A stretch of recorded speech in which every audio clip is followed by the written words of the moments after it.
Hello everybody, welcome back to the channel. It's that time of week again. It's time for my match day predictions. This week we're into match day 8. I think we've got to get over 20 points in the next one of the coming weeks. I do apologise about the light. I don't really know how to sort that out, so I thought I'd just roll with it today. But yeah, by the end of this series, I want to have 1 week with 30 plus points. I want 1 week where I think 2 points for every match, which means I've got the correct result or correct winner or draw. Yeah, I want to get that by the end of the season, but maybe that's too much to ask for because that's quite difficult to get every single result correct. But yeah, 1 week with 30 plus though, like maybe when there's like a pretty dead week and we'll kind of know what's going to happen. That could be interesting. But yeah, right, let's just get straight into it. This is the last set before the international break, which is sad because no one really likes the international break, do they? But yeah, let's just get straight into it. So we're starting off with Luton versus Spurs. Now, this is actually a really interesting game, and I think it's a bit more interesting than people expect. Spurs are obviously currently unbeaten in the league, doing very well under Postecoglou, and Luton are currently, I think, 18th in the league? Just picked up their first win against Everton as well. But obviously they did lose to Burnley as well last week. But it's such a Spurs thing to do to lose this game, isn't it? It's just... like Luton are one of the worst sides in the league. It's an early kickoff, and obviously the famous rule, you never back the early kickoff. It could end up being like a 1-0 Luton win, Luton nick it. However, due to the fact Spurs are in such good form and Luton aren't in good form, I think it would just be wrong for me to predict anything else other than a Spurs win and the clean sheet. So I'm going to go for a 2-0 Spurs win. I do think the only time Spurs may drop is if Maddison or Son gets injured. One of those two, if they get injured, I reckon that might, like, their level will decline. But yeah, I have to predict the Spurs win here. But if Luton did manage to pull off a 1-0 win, I generally wouldn't be surprised because it's such a Spurs thing to do. But yeah, anyway, moving on. Fulham versus Sheffield United. Another very interesting matchup. I do think Fulham are a bit better in terms of quality. Obviously, Sheffield are currently bottom of the league, only 1 point.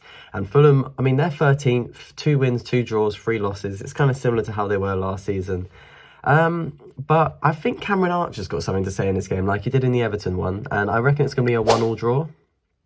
But if any team is going to grab a winner, it's obviously going to be Fulham. But it's difficult to predict because obviously Sheffield United need points. Every game for Sheffield United is basically a cup final because every match they have to win. Especially when you're in a relegation fight like that and your team is of little quality compared to the other teams, every match is a cup final, you have to win it.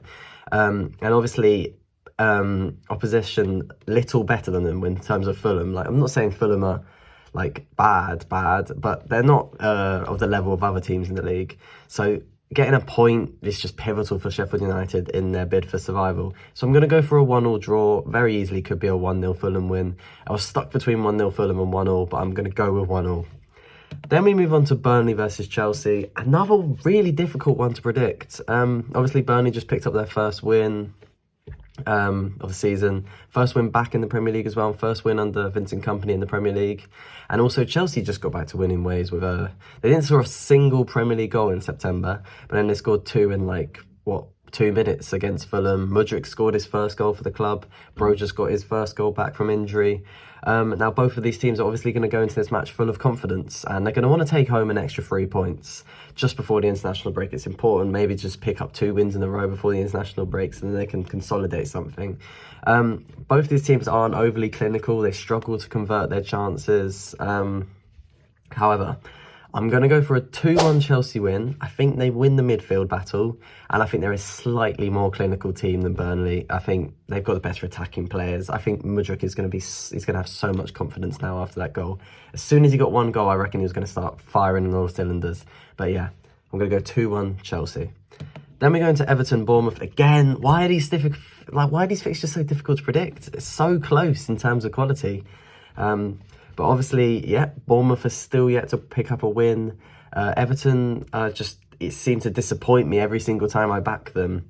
So I went for an Everton win against Luton, they lost. I went for an Everton loss against Brentford and they won. They just make little sense to me. So I've decided to go right in the middle. I'm not going to predict either team to win or lose. And I'm going to go for a 1-1 draw again.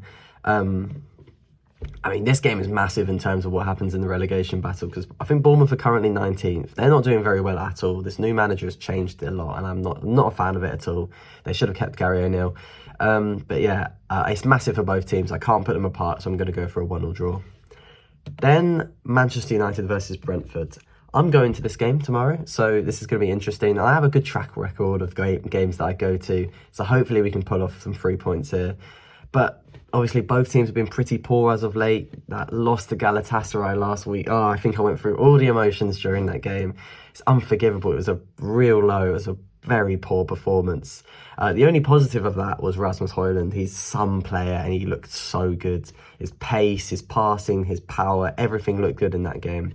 And I felt like we let him down. We really let him down. And he was one of the only ones that apologised after the match as well. He can hold his head high. He put out a great performance. But we've got to improve.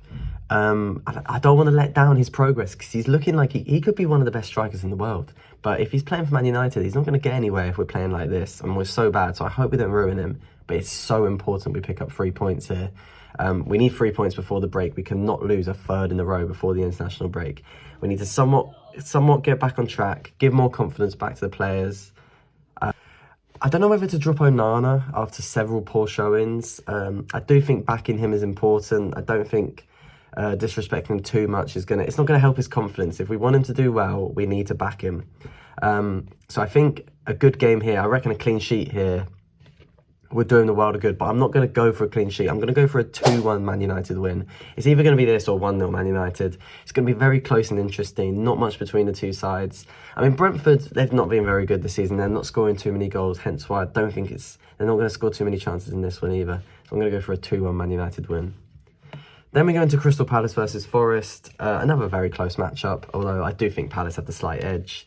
I'm predicting them to win 2-1. The confidence is high right now. They just beat United at Old Trafford. They'll be full of confidence, ready for another game. I always seem to say nothing against Forest, and trust me, I have nothing against them. I just reckon this is more of a winnable game for the home side. But it's going to be close, lots of action. Expect lots of saves from both keepers. But yeah, 2-1 Crystal Palace. Then we go into Brighton versus Liverpool. This is a very difficult one to predict, because obviously Brighton are a very, very good team, but they have just obviously off the back of a 6-1 hammering at the homes of Aston Villa. They drew 2-2 against Marseille. They picked up a good point. They were 2-0 down, and they came back to make it 2-2 in the Europa League. But this is another difficult game where they face Liverpool, and Liverpool they're on a great run right now. Obviously, they just lost their last game in the league thanks to shocking refereeing. I went into that last week. But I reckon Liverpool are just too strong for this Brighton team. I love Brighton. I think they're a great team. But I just think Liverpool are better. I'm going to go for a 3-1 Liverpool win. I think they're going to do their usual. They're going to go 1-0 down and then turn it around. It's going to be close and exciting, but Brighton always seem to struggle to convert their chances, whereas Liverpool have got their more clinical edge. They're going to be better in front of goal. They've got Mo Salah. They've got Luis Diaz. They've got Darwin Núñez. I can go on and on and on. They're attacking players. It's just second to none. But yeah, I'm going to go for a 3-1 Liverpool win. Now we're going to West Ham versus Newcastle. I'm going to go for an interesting scoreline. I'm going to go for a 3-2 Newcastle win. But this week of fixtures is really quite something. It's very difficult to call. But this one, full of drama, excitement. Obviously, Newcastle are going to be at the highest confidence. They just beat PSG 4-1, for God's sake. So, yeah. That Fabian Schär goal to make it 4-1, by the way, so beautiful. It puts everyone's a smile on your face, unless you're French, of course. And West Ham obviously just beat Sheffield United 2-0, and they beat Freiburg in the Europa League 2-1, which has taken them to 17 matches unbeaten in the European competitions, which is actually a new record for English teams, which is very good to hear. But I just think Newcastle are the better team, so I'm going to go for that 3-2 win. I can definitely see this resulting in the draw, but Newcastle, I think they're just a bit better, that's all. But nothing against West Ham whatsoever. Then we go into Wolves versus Aston Villa. Wolves obviously just beat the best team in the world, 2-1. No one was expecting that result. No one predicted that. Villa just got their first win in Europe in the Conference League as well, a 94th minute winner from John McGinn. And they're also just off the back of a very exciting 6-1 win against Brighton, who are obviously rivals for them this season, two teams at a similar level. So beating them 6-1 really shows the level that they're at. However, I think logically, I'm going to go for a Villa win here. I'm going to go for 2-1. They're clear in terms of their level. I know Man City were as well, so obviously Wolves are capable of producing that upset. But I'm going to play it safe. I'm going to go for the 2-1 Aston Villa win. And then it's the final game of the game week. This is the biggest match of the weekend. Both teams desperately need to win. Title race, it's Arsenal versus Man City. It's been a while since Arsenal were victorious over Man City in the league. But I think this is finally their time. I think they're going to win 2-1. I think the one reason I've gone for an Arsenal win here, Man City don't have Rodri. And I think Rodri is probably one of their most important players. I think he's more important than Haaland. I think he's so important in the way they set up, the way they play. A CDM is so important in every team. And I don't think anyone else in their squad can replicate the prowess he has on the field. I know Haaland's amazing. He scores so many goals, but like the midfield is what wins you games. Midfield defence is what wins you games. Strikers score you goals. Strikers can score you a hat-trick and you can lose 4-3. Mbappe, look, World Cup final, he scored a hat-trick, lost on pens. You know what I mean? So obviously Arsenal could be without Saka, which would be a big loss.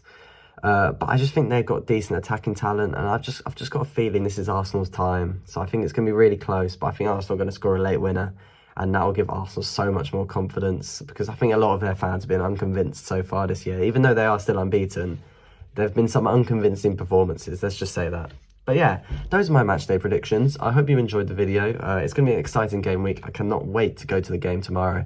I really hope we can pick up the 3 points and put up a better performance compared to the Galatasaray one. But sorry about that. But thanks for watching, guys, and have a lovely rest of your night.